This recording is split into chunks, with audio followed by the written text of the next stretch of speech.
History is often presented as a straight line, a series of major events and famous names that we memorize in school. But the true story of America lies in the margins, in the forgotten corners and the quiet towns that textbooks often overlook. Our journey begins here, not in the spotlight, but in the shadows of the archives. We start by dusting off the shelves of local libraries and forgotten storage rooms.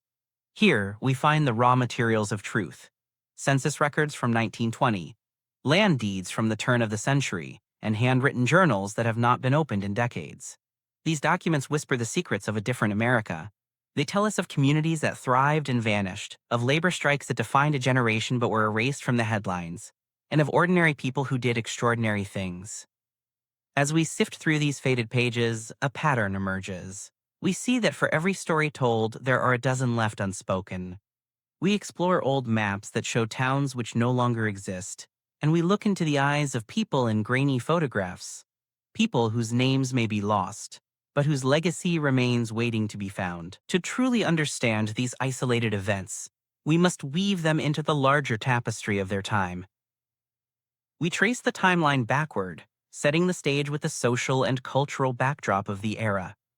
It was a time of immense change: industrial revolution, migration, and social upheaval. We take these fragmented pieces of evidence and begin to structure a narrative.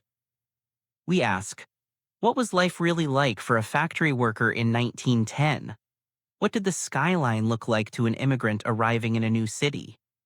By connecting a personal letter to a national event, we give weight to the individual experience.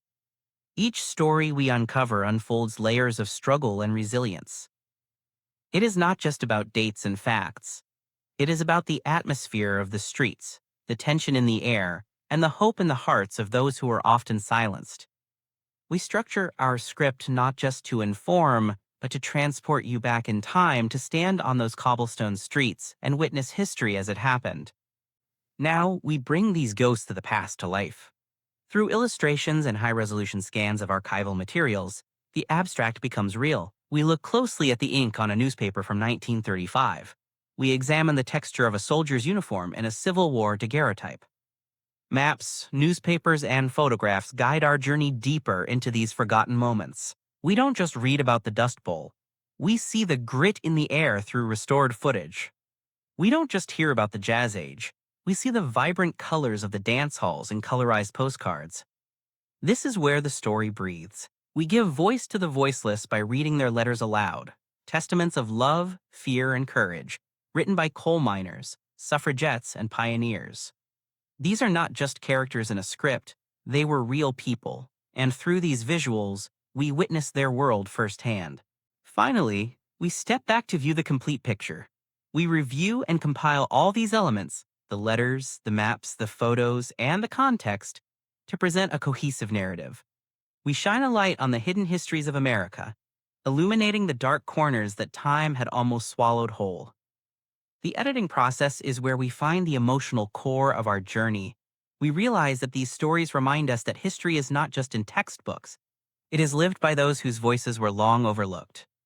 It is in the soil we walk on and the buildings we pass every day. By telling these stories, we ensure that they are no longer forgotten. We honor the struggle and the spirit of the past. As we close this chapter, we leave with a new understanding: that every person has a history, and every history deserves to be known.